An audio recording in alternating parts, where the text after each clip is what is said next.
Bonjour Amandine. Bonjour Claire. Donc Amandine, tu es accompagnante en périnatalité et aujourd'hui nous allons évoquer avec toi le sujet du postpartum. Donc c'est vraiment un gros sujet, mais on ne connaît pas encore exactement ce qui s'y cache derrière ce postpartum. Peux-tu justement nous expliquer en quelques mots en quoi ça consiste ? Oui, en effet. Alors, le postpartum, c'est une période qui est charnière après la naissance du bébé, qui va s'étaler en gros de la naissance jusqu'à environ 6 semaines, 9 semaines, suivant les cultures. Donc, on peut l'appeler aussi le 4e trimestre ou le mois d'or. C'est vraiment une période où la famille se découvre, se construit, où les parents apprennent à comprendre les besoins de leur bébé et puis peuvent mettre en place une vraie dynamique familiale.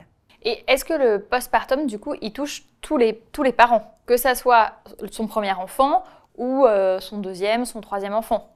Oui, tout à fait. Il y a autant de postpartum que de bébés et de parents de ce bébé en l'occurrence. Donc, on peut vivre un postpartum totalement différent d'un bébé à l'autre. L'important, c'est d'apprendre à se comprendre, à se connaître pour pouvoir créer du lien et créer une famille qui va pouvoir partir sur des bases solides de compréhension et une relation d'écoute et d'attention. Et est-ce que ce postpartum, il est beaucoup dû en fait à la chute des hormones chez la jeune maman ?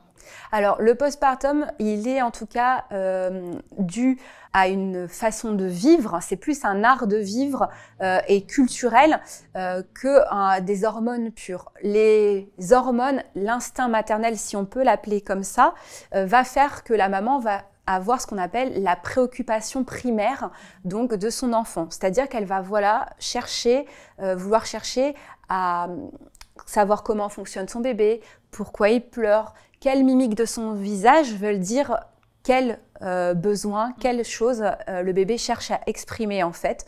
Donc du coup, on va partir plus sur cet aspect de découverte et tout son mouvement psychique va aller en tout cas dans cette direction-là. Mais est-ce qu'il faut se préparer à ce postpartum et est-ce qu'on peut s'y préparer ?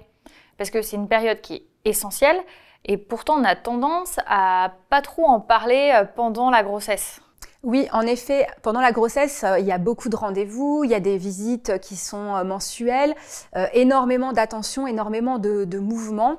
Et puis, quand le bébé naît, voit le jour, eh bien, ça s'arrête pas là en fait. Donc, c'est vrai que cette période, elle peut se préparer, notamment par le fait que le papa puisse prendre un congé paternité et rester aux côtés de sa femme, ou le coparent, ou une amie de la famille si la maman est toute seule avec son enfant, pour pouvoir justement créer une dynamique et faciliter toute cette dynamique familiale.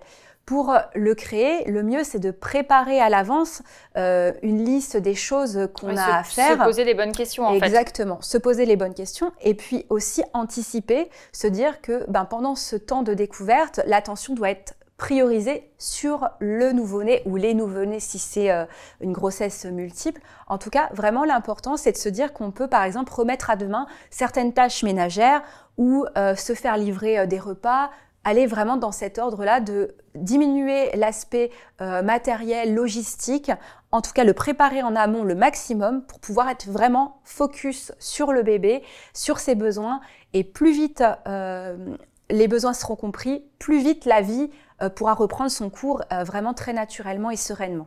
En fait, la grossesse, c'est un temps, mais le postpartum, c'en est un autre. C'est le temps de la découverte. Mais c'est le temps de la découverte aussi bien pour les parents que en fait, pour le bébé. Parce que lui, pendant ce postpartum, il découvre aussi la vie, en fait, la vie en dehors de la maman. C'est ça, en fait. C'est aussi un gros choc, un gros bouleversement pour le bébé.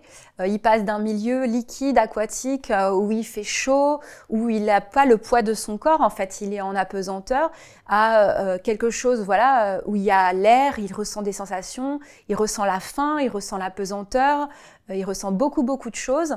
Il a des besoins, il essaye de communiquer ses besoins. Donc du coup, il va essayer lui aussi de mettre en place un mode de communication.